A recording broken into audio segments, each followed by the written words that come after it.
تو اگر قرآن کریم کی روح سے آپ صداقت حضرت مسیح موعود علیہ السلام پہ روشنی ڈالیں. جی آصف صاحب، یہ بڑی اہم بات ہے. حضرت بانویہ سلسلہ احمدیہ مرزا غلام محمد قادیانی کا دعویٰ یہ ہے کہ میں رسول کریم صلی اللہ علیہ وسلم کی غلامی میں مامور بنا کر بھیجے گئے، اور میرا مقصد قرآن اور اسلام کی سچی حکومت کو دنیا پہ قائم کرنا ہے. اس لیے لازمی بات ہے، آپ نے فرمایا کہ میرے دعویٰ کو تم منہاج نبوت پہ پرکھ لو، قرآن کریم سے دیکھ لو میرا دعویٰ سچا ہے کہ نہیں.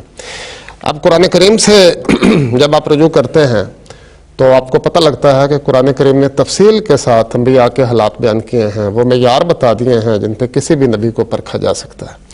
تو حضرت مسیح موعود علیہ السلام کے دعویٰ سے متعلق آپ کئی آیات پہلے بھی پیش کر چکے ہیں اس پروگرام میں.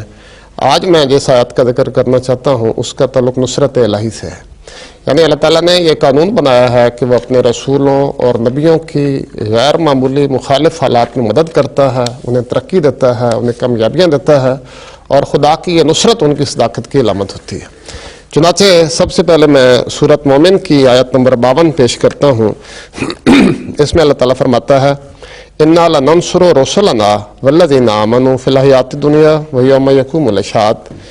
اس کا ترجمہ یہ ہے کہ ہم اپنے رسولوں کی اور ان کی جو ایمان لائے اس دنیا کی زندگی میں بھی مدد کریں گے اور اس دن بھی جب وہ گواہ کھڑے ہوں گے. اللہ تعالیٰ نے اس مضمون کو قرآن کریم میں مختلف جگہ پھیلا کر بیان کیا ہے، اور وہ طریقہ کار بھی بیان کیا ہے کہ اللہ تعالیٰ کس طرح مدد کرتا ہے اور اس کا فینومینا کیا ہوتا ہے. مثلا اس کے بعد اللہ تعالیٰ سورۃ مجادلہ میں فرماتا ہے کہ کتب اللہ لأغلبن انا ورسلی ان اللہ قوی عزیز. یہ سورۃ مجادلہ کی آیت نمبر 22 ہے، جس کا ترجمہ یہ ہے کہ اللہ نے لکھ رکھا ہے کہ ضرور میں اور میرے رسول غالب آئیں گے، یقیناً اللہ بہت طاقتور اور کامل غلبہ والا ہے. اس آیت کے آگے پیچھے بھی آپ دیکھیں تو اللہ تعالیٰ نے بیان فرمایا ہے کہ دو گروپ بن جاتے ہیں جب اللہ تعالیٰ کا مامور یا نبی آتا ہے. ایک کو اللہ تعالیٰ حزب اللہ قرار دیتا ہے اور ایک کو حزب الشیطان قرار دیتا ہے، اور فرماتا ہے کہ حزب الشیطان ہمیشہ گھاٹے میں رہتے ہیں. الا ان حزب الشیطان هم الخاسرون. یہ ایسی سورۃ مجادلہ کی آیت نمبر 20 ہے کہ شیطان کا گروہ ہی ہمیشہ گھاٹا پائے گا. اور اس سے اگلی آیت میں لکھا ہے مومنوں کا ذکر کرتے ہوئے اولئک حزب اللہ الا ان حزب اللہ هم المفلحون، کہ یہ مومنوں کا گروہ جو اللہ کے ماموروں کا اور ان پر ایمان لانے والوں کا گروہ ہے، یہ حزب اللہ ہے، اللہ کا گروہ ہے اور یقیناً کامیاب ہوتا ہے.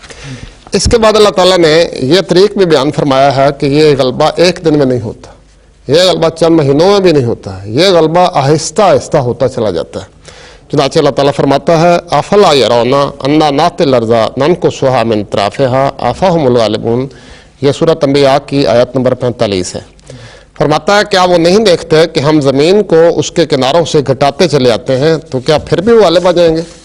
جس کا مطلب یہ ہے کہ اللہ تعالیٰ کی تقدیر اس طرح جاری ہوتی ہے کہ اللہ تعالیٰ مخالفوں کی قوت کو آہستہ آہستہ کم کرتا چلا جاتا ہے، ان کی افرادی قوت کو بھی، ان کی دولت کو بھی، ان کی ذہنی صلاحیتوں کو بھی، ان کے تمام کارروائیوں کی استعدادوں کو گھٹاتا چلا جاتا ہے. اور دوسری طرف مومنوں کی اور خدا کے ماموروں کی یہ طاقت آہستہ آہستہ بڑھتی رہتی ہے، افرادی طور پر بھی اور مالی طور پر بھی اور صلاحیتوں کے اعتبار سے بھی، اور بالآخر غلبہ ہو جاتا ہے. اب آپ دیکھیے کہ اللہ تعالیٰ کے انبیاء جب بھی آئے تو یہی فینومینا ہر ایک کے ساتھ گزرا ہے، ہر نبی کو اس پر پرکھا جا سکتا ہے. حضرت صلی اللہ علیہ وسلم سے بڑھ کے تو کسی کی مثال نہیں دی جا سکتی. نہایت کمزوری کے عالم میں آپ نے دعویٰ کیا، یہاں تک کہ ہرقل اور قیصر روم کی جب ملاقات ہوئی تو اس سے جب پوچھا ہرقل نے کہ ابو سفیان سے کہ اس نبی کے ماننے والے بڑھ رہے ہیں گھٹ رہے ہیں، تو اس نے کہا آہستہ آہستہ بڑھ رہے ہیں، یہ ترقی کی طرف قدم اٹھا رہے ہیں. اور پھر ایک وقت آیا کہ اللہ تعالیٰ نے حضرت صلی اللہ علیہ وسلم کو عرب پر مکمل فتح عطا فرما دی، اور وہ سلسلہ غلبے کا آج تک جاری ہے، کیونکہ رسول کریم صلی اللہ علیہ وسلم آج عرب کے لیے تو نہیں آئے تھے، قیامت تک کی نسلوں کے لیے آپ کامل اور آخری نبی ہیں.